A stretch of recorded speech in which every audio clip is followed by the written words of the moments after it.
Good evening. I hope everyone's having a wonderful Wednesday so far. I'm getting so excited. My book is almost totally and completely done. It's been a work in progress for 2 years now, so I can't wait to finally get it to the publisher. I was obedient when God told me to write a daily devotional every morning, starting in 2019. Then He told me to turn it into a book, so that's what I did. I'm not computer savvy, so it was a challenge converting it over from Facebook to Google to put it in a book format, but I finally got that done. Then I had to find out the people who wrote the quotes and what Bible I was using and all that good stuff. So there's so much more to it than I thought. It's taken a lot of time, so you could only imagine how excited I'm getting to finally be able to get it to the printer.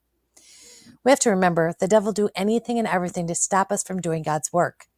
We'll run into obstacles that will try and stop us from finishing what we started. That's why we have to make sure we continue and be obedient when God's telling us to.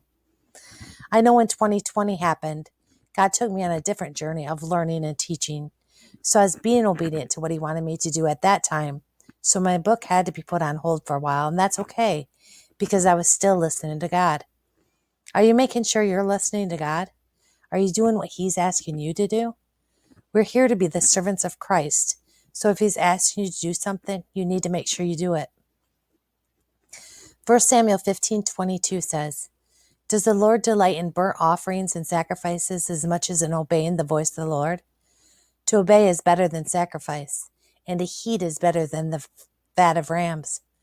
That verse tells us that obeying the Lord is better than sacrifices. A sacrifice was a ritual transition between man and God that physically demonstrated a relationship between them.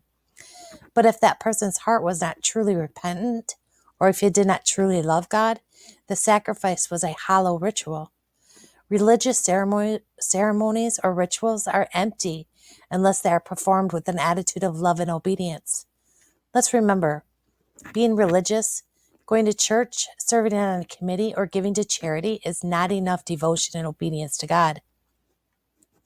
Yes, these things are important, but God wants us to be obedient. He wants us to live by our spirit and walk in obedience daily. God wants us to take up our cross and follow Him. Matthew 16:24 says, "Then Jesus said to His disciples, 'Whoever wants to be my disciple must deny themselves and take up their cross and follow me.'" Following Jesus is a true commitment. So let's make sure we're obeying the voice of the Lord and continuing to follow Jesus so He knows we're truly committed. Let's remember, Jesus wants our hearts. He wants us to listen and apply the teachings in the Word to our lives so we can live that life of freedom He gave us when He died on the cross. Straight from God through Dawn Marie. Love you all and have a blessed rest of your evening.